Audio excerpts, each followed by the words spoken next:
Welcome back to the Fresh Start series where I take a new install of Reaper and then customize it to fit my needs, basically, and to show you a whole bunch of preferences and options and things that you can customize to make Reaper work the way that it should for you.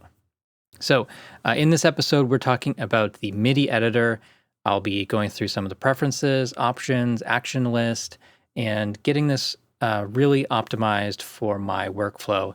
And as if I was starting from scratch, but taking the decade of Reaper use into consideration.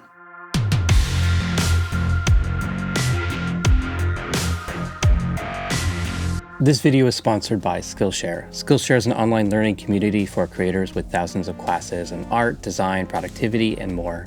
Skillshare is a fantastic place for creators to share what they know, and it's also a great place for anyone to go and learn. I spend a few hours every week on Skillshare, and I really enjoy it. This week, I've been watching this video from Andy J. Pizza, Social Media for Creatives, 5 Exercises to Power Your Freelance Career.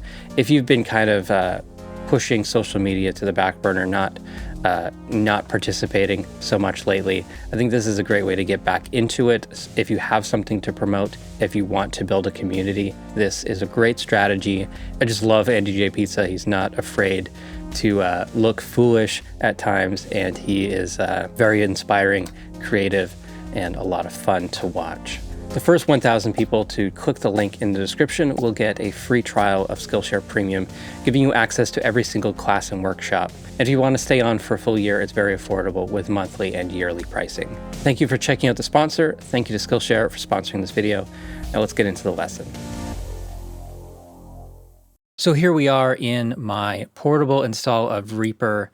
If you haven't seen the previous 3 episodes, this is the same point other than a Reaper update that where we left off. So all I've done is update Reaper since episode 3. So let's open up the preferences to get this started. So I'm going to go to MIDI Editor page of the Reaper preferences. And for the most part, I'm going to leave this as default. I think these defaults are pretty good. The one thing that I want to change here is one MIDI editor per media item, track, or project. This is definitely going to be personal preference. I've been tending to go between either track or project option, and I'll explain the differences. So one MIDI editor per media item could get you into a situation where you have, every time you double click on a MIDI item, it opens up a separate floating window or another docked window if you have the editor docked. And then it's a different window for each item. That can be confusing, especially if the settings aren't the same between each MIDI editor, and I don't like that.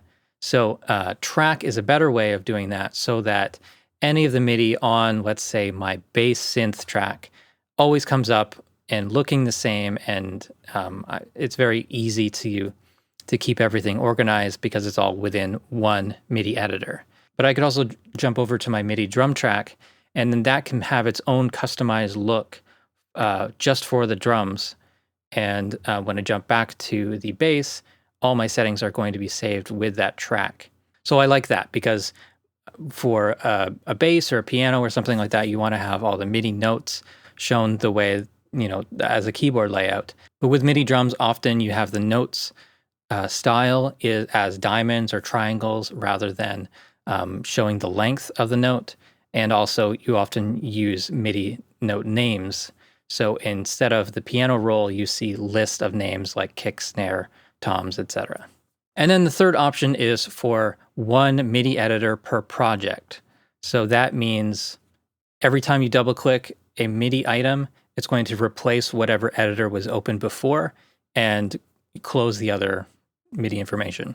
I think this is also a good way of working, but it really depends on if you need to customize the MIDI editor for different track types, drums versus melodic instruments, that sort of thing.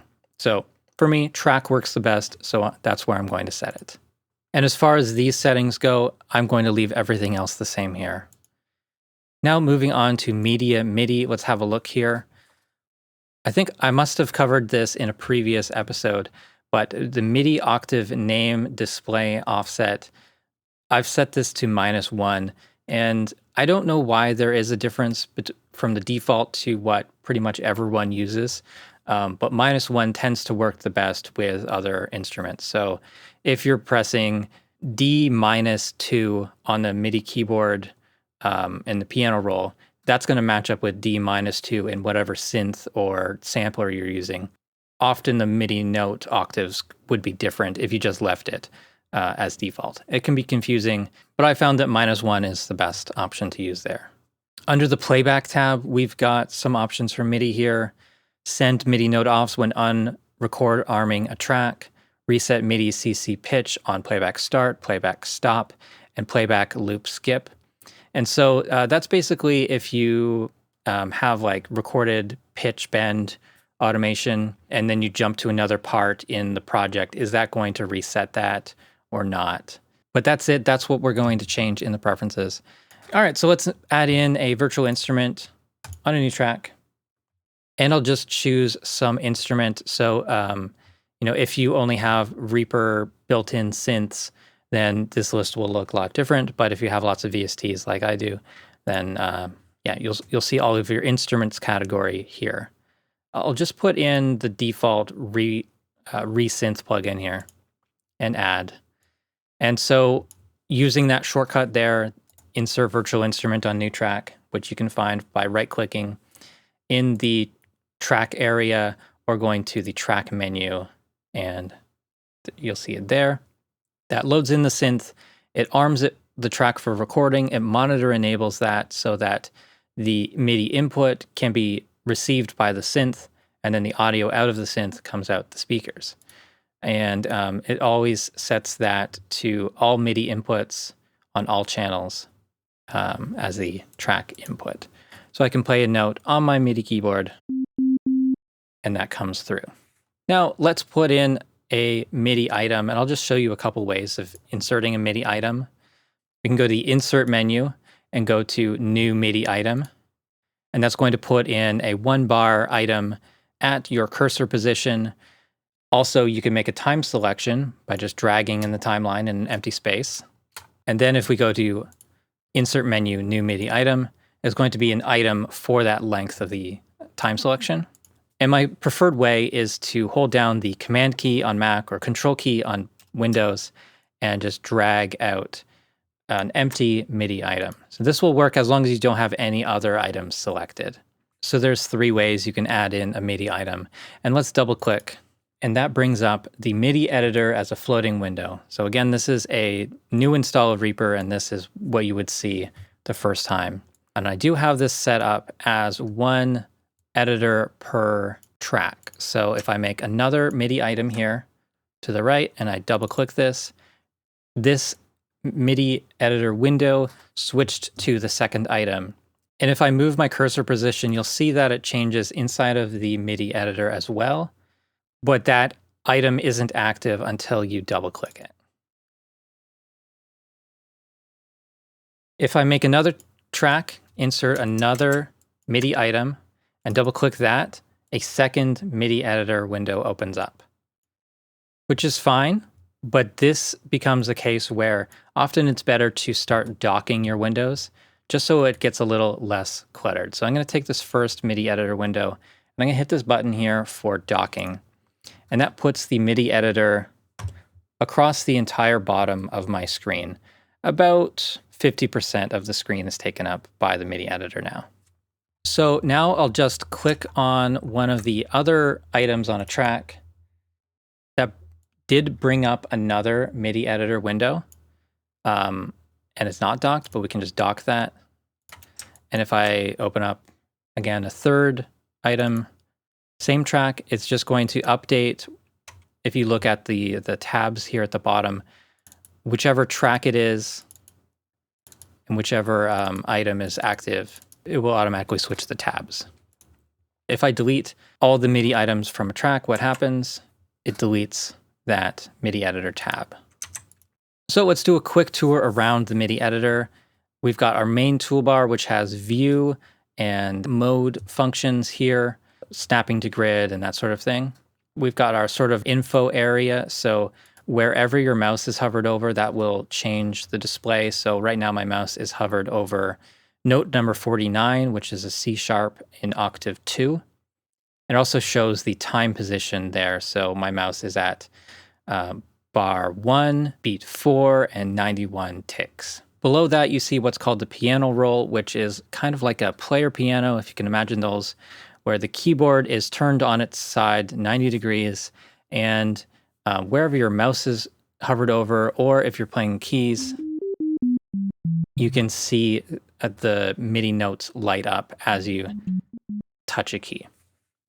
So that's super helpful for finding which note your mouse is hovered over or which one you are editing at that particular time. Then there's the actual editor or grid or sequencer, whatever you want to call it. And this is divided up into a grid. So right now we're at a 30-second note grid. I'll just change this to a 16th note grid, or I could change this to a quarter note grid. And these grid lines and the minimum length for a note changes automatically. To insert a note, I just double click and that adds it there. If I want to remove this note, I can double click it again and it's gone. If I want to make a longer note, I can just drag out. So hold the note or hold the key, hold the mouse and drag out that note, and it will automatically snap to those quarter note lengths, whatever my grid is set to when Snap to Grid is on, which is this button here, this magnet icon. Same as the main toolbar, Snap to Grid and showing grid lines are in the MIDI Editor toolbar. If I hold down Shift, I can adjust the length of a note, the start or the end, without snapping to grid. So without the Shift key held down, it's going to snap to the grid lines. And if I hold down Shift, it can move freely. If I hold the Command key, Control key on PC, that will copy that item or that MIDI note, or if I have a few notes selected, I can drag them out and copy them like that. Holding down the Option key or the Alt key will bring up the eraser tool and I can erase notes. So kind of have to drag from outside to bring that in. Super quick overview of how you add notes and how you remove notes. To select multiple notes, like the arrange view, you're going to use right drag. So holding down the right mouse button and dragging over will select multiple notes. We can also select all notes on a single key by right-clicking that key in the piano roll. So I just right-clicked on D3, that selected all the D3s in here. If we hold Command and click, that will remove one from a selection. Okay, so all of that is good. I like all that stuff. I think it's pretty intuitive, or you can at least get used to it. What I don't like is the zoom and scroll. Much like the arrange view, this is something that we need to adjust. So let's go to the action list now. The MIDI editor actually has its own action list, but it's the same shortcut, which is the question mark key on your keyboard to bring up the action list. So when the MIDI editor is active and you open the action list, you should see where it says section MIDI editor. And if not, you can just choose from main to MIDI editor. Let's find what the mouse wheel is attached to. So we're going to click on find shortcut, and then I'm going to roll the mouse wheel over this. And now we've got this on zoom horizontally MIDI relative mouse wheel. All right, so I'll just get rid of that. I don't want that. And zoom horizontally, I'll just set that on Alt mouse wheel, Option mouse wheel, and OK. And we will say yes. And let's see how that looks. So that's zooming in the same as the arrange view. So when I push up on my mouse wheel, it zooms into that point, and that's how I like it. But definitely, if you prefer the default or if you prefer any other keyboard shortcut or modification of this, just know that the action list is where you would change that, and you can find something that works for your workflow. Zooming in vertically, which is basically increasing the size of the notes on the vertical grid, making the piano grid taller. That's on Command mouse wheel. And I do like that. So it's not how I've usually used Command Shift, but that doesn't really make sense. That's not the same as what I'm doing in the Arrange view, which would be select to track height. So having it on Command actually makes a lot of sense for me. All right, so I'm going to search for scroll. And we're looking for scroll horizontally, and I'll get rid of this. And so scroll horizontally, MIDI relative mouse wheel. And so I'm going to have this on Shift horizontal wheel. Yeah, so when I push up, that's going to scroll to the right, and that's the same as my Arrange view. That's the way I like it. Scroll vertically. For some reason, it's set to Command Option mouse wheel. I'm just going to add in regular old mouse wheel. And so that when I push up, it goes up. When I hold Shift and push up, it moves the view to the right. So that's always worked for me, but definitely do whatever you feel is the right way for you. All right, so coming back to our tour around the MIDI editor, we've got the CC lanes, and by default, it's going to show you velocity. You can see this little plus button. That's where additional CC lanes can be popped up. Or if you don't want to see multiple lanes, you can just click the drop-down list where it says velocity and change that to something different. So I'm going to take our second CC lane, change this to mod wheel. And so under mod wheel, I can draw in different points. And so these are positions of the mod wheel. We can click and drag to move any of these around. Again, Alt drag will delete points. A Command drag will kind of draw. And also notice that these are snapping to grids. So if you have a 1/16 grid and you draw in, you'll have more frequent individual changes. If you want to do things like select all or modify what the default CC lane is, you can right click, go to default CC curve shape. It's set to square. Let's set this to linear. I'm going to select all events in the lane and then delete. And now let's draw this in. And now I have linear points between, and that's a much more gradual, more natural drawing shape. You can always change the point shape. It's a little awkward. You can't click on the actual point because that will remove it, but you just select them and then right click beside, and we can go to CC curve shape. We can set this to, let's say, fast end. That's going to put in a little different kind of curve on each of those selected points. So I'm bringing this up also because there's another place where we can make a customization that I like to do. So we're going to look for the action edit adjust value for events, mouse wheel, MIDI controller only. This is set on Shift mouse wheel, which would be good, but my mouse wheel comes up as horizontal wheel for me. So I'm actually going to change this to Command Shift mouse wheel, which again shows as horizontal wheel. But so when I have some MIDI CC data selected, I can press Command Shift and drag over that, pull my mouse wheel, and that will adjust that CC lane. And I can do that with MIDI items.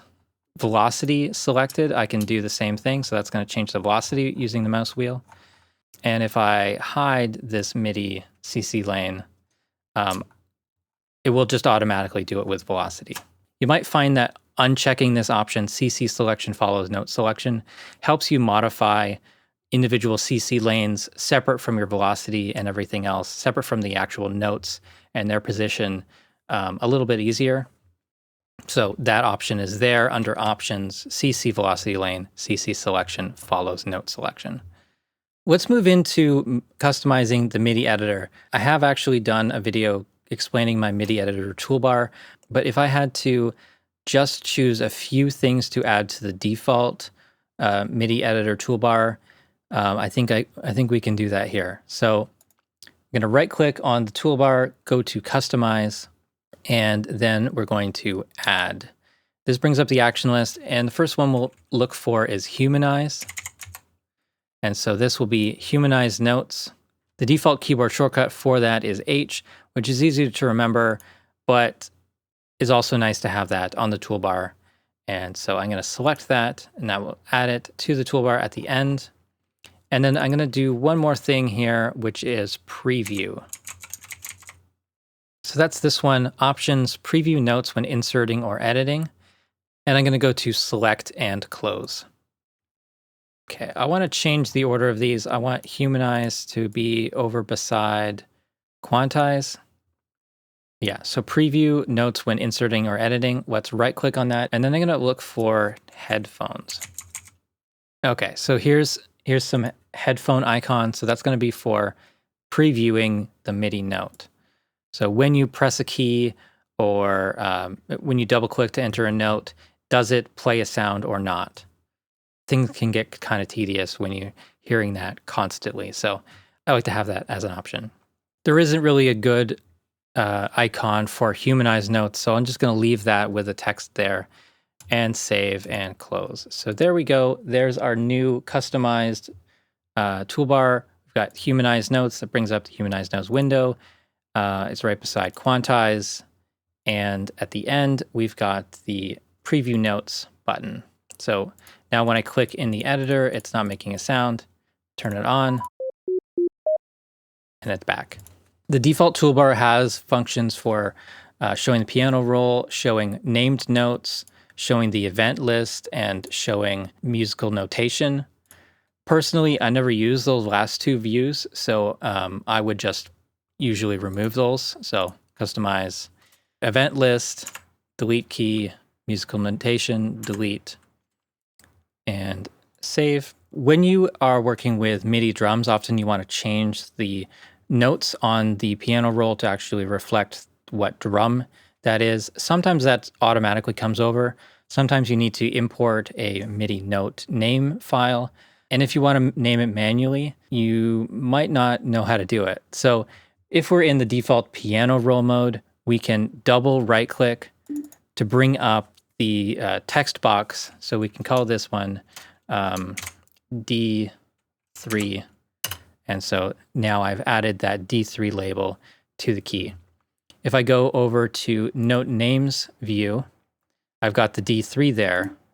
When you're in this view for the piano roll, it's the same thing. Double right click, and you can enter things like Tom 1. And if you press Tab, that will go to the next key. Tom 2, hi-hat, snare. So if we've customized our piano roll note names, we can save that, share it with other users, or we can download things from the Reaper stash where people have already done this for you. So things like Easy Drummer, Addictive Drums, Steven Slate Drums, a lot of people have already created note name files, and that makes editing so much faster. One more thing before we go. If you want to change anything for the way that the mouse clicking and dragging changes for the MIDI editor, so for left click, left drag, and double click, you can customize almost everything that you can do with the mouse within the MIDI editor. If you're left clicking on a MIDI note, is it going to select the note? Is it going to select the note and move the edit cursor? Are we going to erase the note, have the note length? All these different options there. If we double click, same sort of thing. We can change that from erasing note or run an entirely different action from the action list. Same for the note edge, for the CC events, CC lane, CC segment, which is within a time selection, the source loop end markers, MIDI ruler, marker and region lanes, piano roll, and MIDI editor. So there are so many options here for customizing all these different things. If Reaper MIDI editor is not working for you, spend some time within the action list and the mouse modifiers and figure out exactly what you want to do. And hopefully you'll be able to find equivalent functions for those things. For me, most of these defaults seem pretty good, and I don't really have any trouble with those. So I think that's everything on my list for starting the MIDI editor fresh. There are a few defaults that are kind of weird. There's a lot of things that seem sort of hidden or confusing, but I think with this starting point, you're in a better place than with the defaults. And now at least you know where to go to make any changes to customize this for your own preference. So that's it for this video. Thank you so much for watching. Please subscribe to the channel if you haven't already. Follow me on Facebook and Twitter. Support the Reaper blog through Patreon, and visit reaperblog.net for a lot more tutorials.